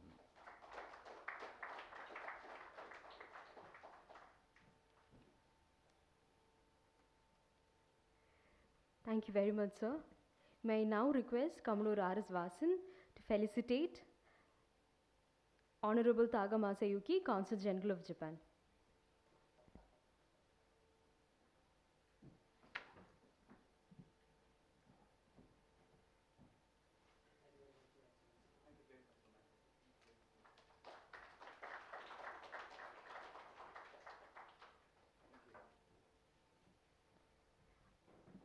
I now request Kamaloor R.S. Vasan to deliver the concluding remarks and vote of thanks. Thank you, Sapna. Good evening. I think we have come to the penultimate session. And initially there was a debate within Chennai Center for China Studies whether we should break for tea and then come back for the valedictory session. Why we did not approve it. After the tea, everybody would have gone. It would be only me and the 7 or 8 of them who had no choice but to listen to me. So which is why we said, no, we'll finish everything and then allow them to go for tea. So that was the point. I think it's been a wonderful whole day event. There's so much more that we could have done. But obviously the limitations were, the number of days we could hold this. Also the availability of resource persons. Despite our best efforts, we could not get everybody here. But I am happy that the digital platform today enables us to have these hybrid platforms, and we had become very professional, particularly during the COVID period, where, I think we must have had about 50 international speakers without any cost to us. The only cost was maintaining the Google link. So, so we're well used to that, and so I'm very happy that this has turned out to be very well. Also the focus, later on it came out, say, we have not discussed China, the largest frog in the largest pool or whatever. We are conscious of the large frog or the big frog, but we are trying to look at the crocodiles, other way, can create some crocodiles out there which can swallow up the large frogs, etc. So that the whole idea was to try and look at these 3 factors and mark the occasion of the 3 decades of our cooperation with ASEAN. So many points have come out from that point of view in terms of connectivity, commerce, and culture. So I'm not going to go individually with each session and say what each speaker said or whatever. That's not my intention. But I definitely would like to flag some of the issues which are of importance for us to take this forward to the next levels of discussion and dialogue. So I'm very happy that Ambassador Wadhwa, Ambassador Swaminathan, and Admiral Chauhan, who is the Director General, were all there in the inaugural session.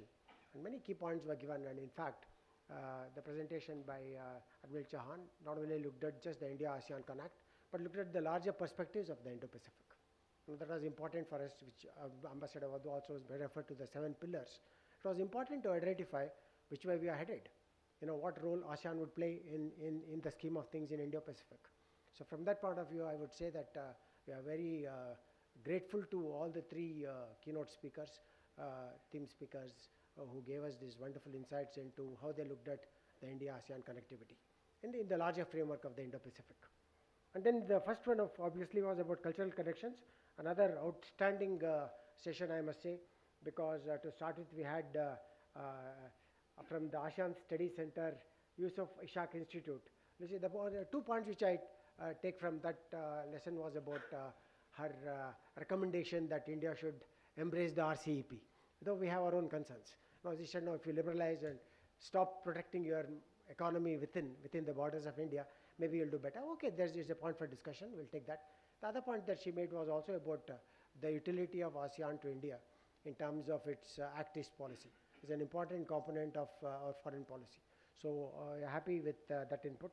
And the other one was by Dr. Chitra Madhavan. Many of you, I am sure, did not realize that it was a recorded video, because last minute she had some commitments and we are compelled to record her complete presentation just yesterday. And I must say that that's given us some rare insights into the kind of influences, the cultural influences which are there, which are so evident. She explained it schematically, diagrammatically, with pictures on the Cambodia or the Cambodia, which we are very grateful to her. She's not here to personally thank her. But this told us the kind of influences that we had in the entire Southeast Asian region. Then, of course, we had, unfortunately, Mr. Madhusudan and Kalichalman, he could not come here because just this morning there was an accident in the college and, he had to attend a funeral, so therefore he could not come. And otherwise, you would have heard a little more about trade, maritime and culture. He's also an authority here who writes regularly in newspapers here, but I'm sure we'll find another option. And then, of course, a very totally different perspective on, the Buddhist monastic women. I'm sure none of us had looked at it in that serious manner in which Saurajit looked at it, and how there was a connection and why Chinese, those who were there perhaps helped in ordaining some of these others who are not empowered so much in other areas. Very important perspective there. I'm sure we can, follow this up in terms of what kind of roles were played by women in the Buddhist monasteries and in building up of their culture and taking it to different shores. On the connectivity resilient growth, which was shared by Swaminathan, very important points again, I said, we must have digital connectivity. A very important point, because it's already in the motion, Singapore, India working on the UPIs and those form of digital. This is what has been adopted for the entire ASEAN countries, particularly the kind of footprints that we have of tourists who go to Thailand, to Malaysia, to Bali and other places. It will enable this kind of digital transactions, which we are already number 1 in the world in terms of the volume of digital transactions. So this is one thing which is there. Another point which also came out by Raintree in terms of connectivity is also about the number of airports which are not adequate, and where you can't reach out there.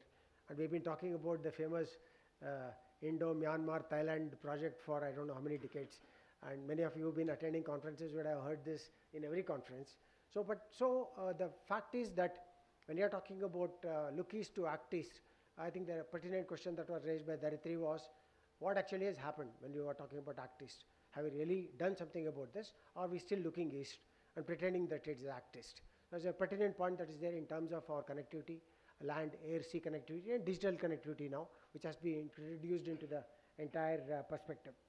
And I'm very happy that and grateful to all the consul generals here who have made it a point to come. It's very difficult to get them together, because all of them are so busy. They have their own, priorities. So from that point of view, I'm grateful to each one of you. That's the first one who presented a paper was the Australian Consul General. She gave phenomenal amount of statistics, in terms of how ASEAN has improved the financial worth and what more can be done, and how Australia is increasingly playing a greater role along with India in promoting ASEAN's interests. Very important for us, and therefore I'm grateful to her and thank her in her absence. Likewise, the Malaysian Consul General who is here. Again, very important points were brought out by him in terms of the limitations of ASEAN as a bloc. They can't take on China, let's face it. The code of conduct has been going on for, and he brought out this very nicely to say that if so-and-so is the chair of ASEAN, if they build a building for you, would you not be obliged? Or would you say, no, it's all right for you to build a building, but I'll still bring out a proper resolution on code of conduct, which will, so these are practical realities, and I'm happy that, despite being here in his capacity as a Consul General, he brought out these restrictions. Please do not quote him. For that matter, please do not quote any of these people here, because it would be embarrassing for them to be quoted out of context, because many of these things get quoted out of context.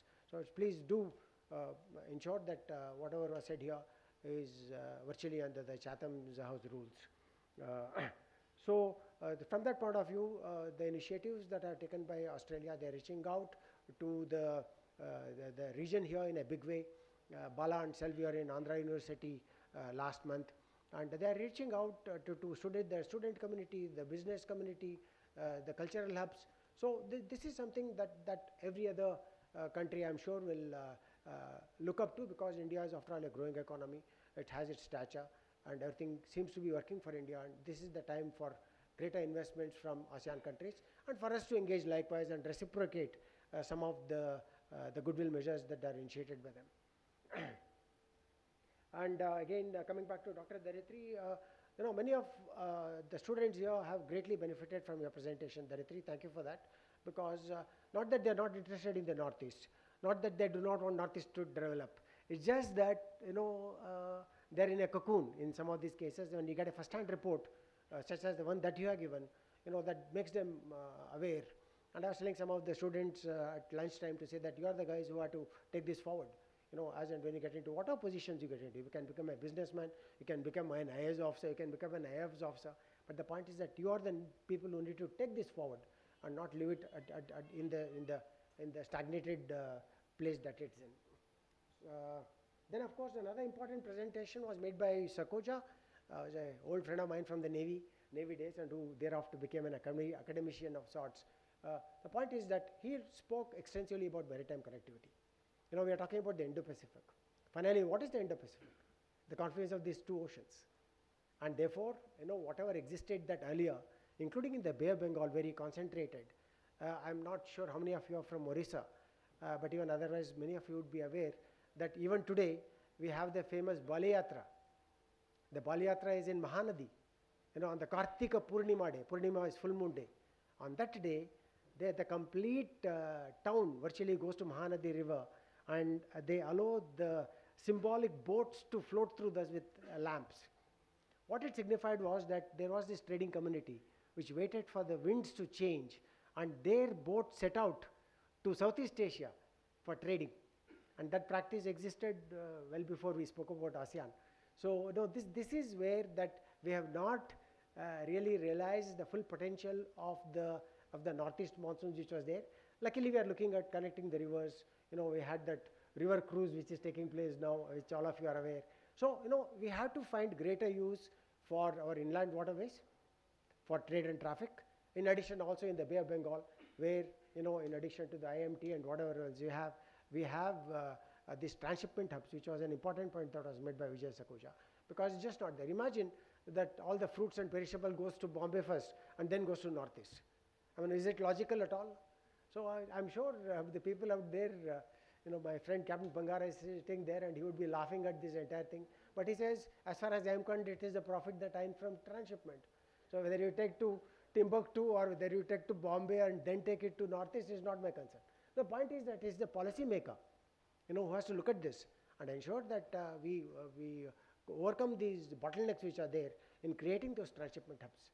That's an important point which was made by Vijay Sakoja, and I think we need to follow it up. We'll also be making a summary of all the recommendations, and we'll use the good offices of Ambassador Vadwa as well as Ambassador Swaminathan to reach out to their counterparts who are in Delhi, who perhaps, so with your permission, will try and request you to take up these recommendations which have come here. Otherwise, we would have not done our job. Yes, then, Yes, I think Professor Hemant Adalka raised a lot of questions and a very interesting presentation that he made. Yes, he also brought out some of the gaps that were there in the concept paper. The only thing, my submission is that it was expected to be in the manner that we put it down. We did not want to include A, B, C, D, F, G, H, everything. We just wanted to include the 3 Cs and more specific to the India-ASEAN issues. So China, you can't ignore China. You know, China is after all there and it will continue to be there. The elephant in the room or the dragon in the room or whatever you want to call it is always there. We understand, we take cognizance of this. But here the intention was more to see what can we do with the ASEAN countries as a bloc.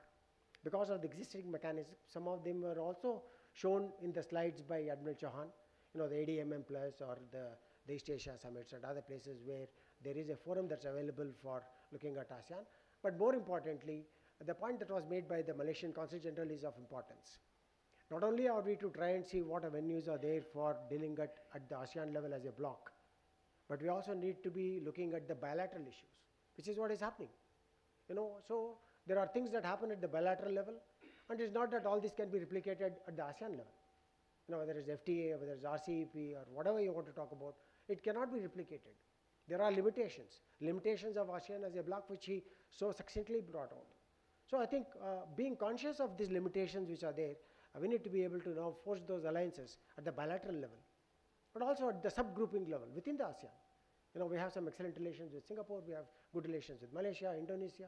So these are the ones which need to be used to ensure that you know, we continue with these initiatives in the 3 Cs: commerce, connectivity, and culture. Cultural traits is there, everybody takes it for granted.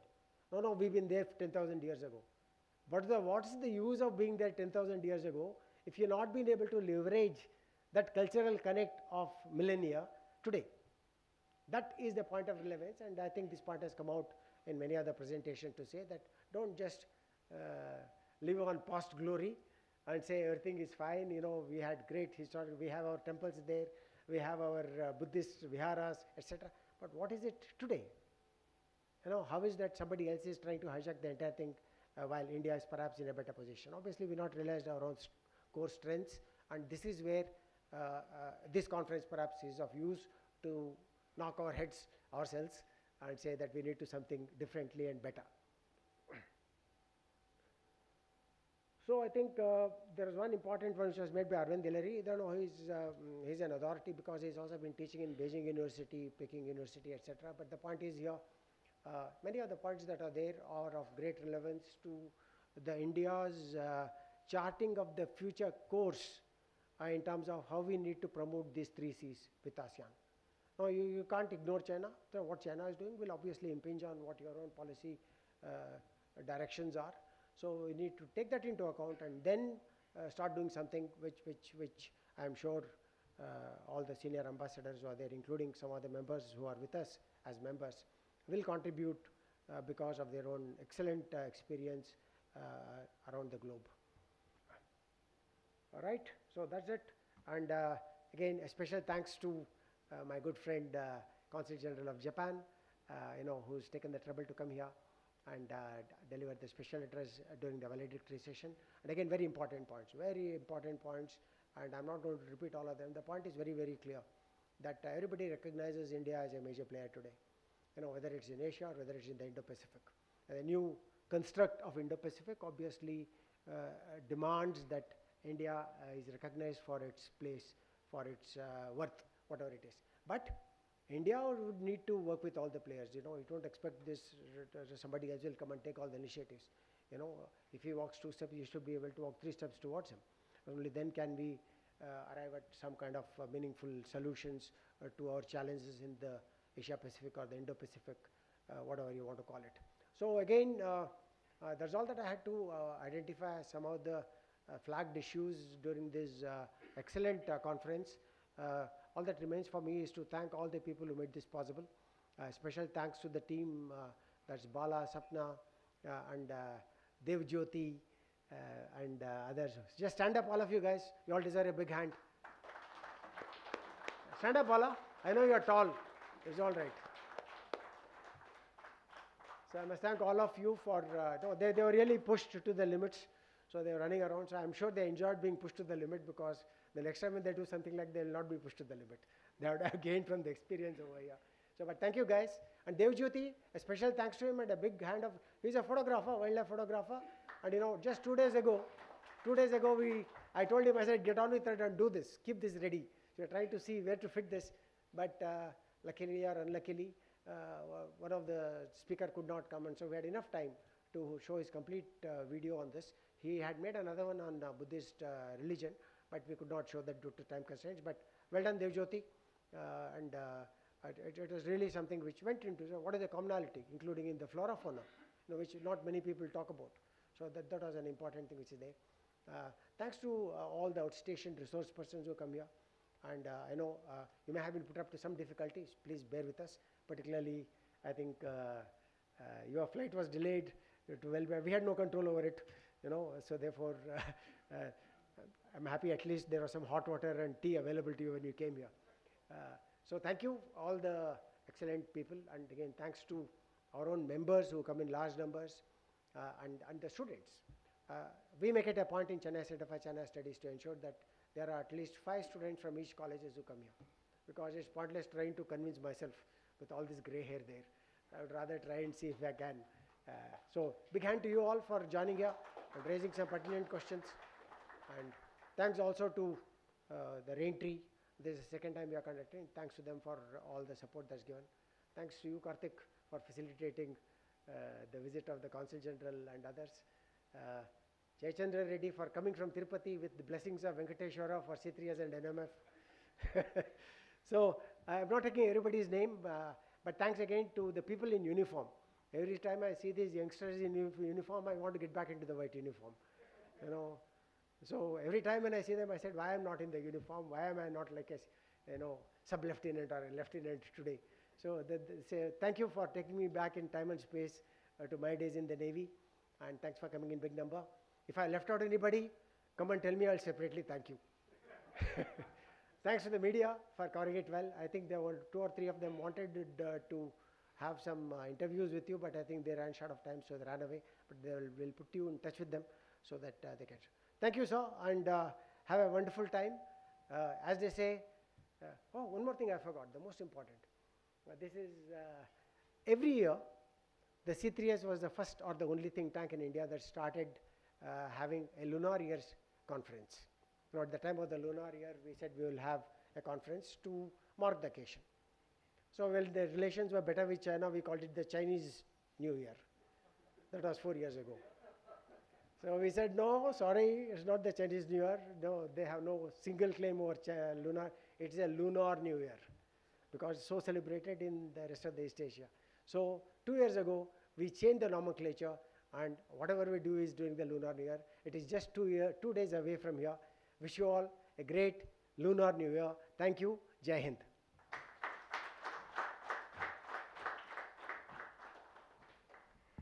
Thank you very much. Thank you very much, sir. May I kindly remind the audience that a feedback form has been attached to the conference kit. Kindly fill it up and hand over to the organizers. Thank you all. See you for the future events of C3S. Jai Hind.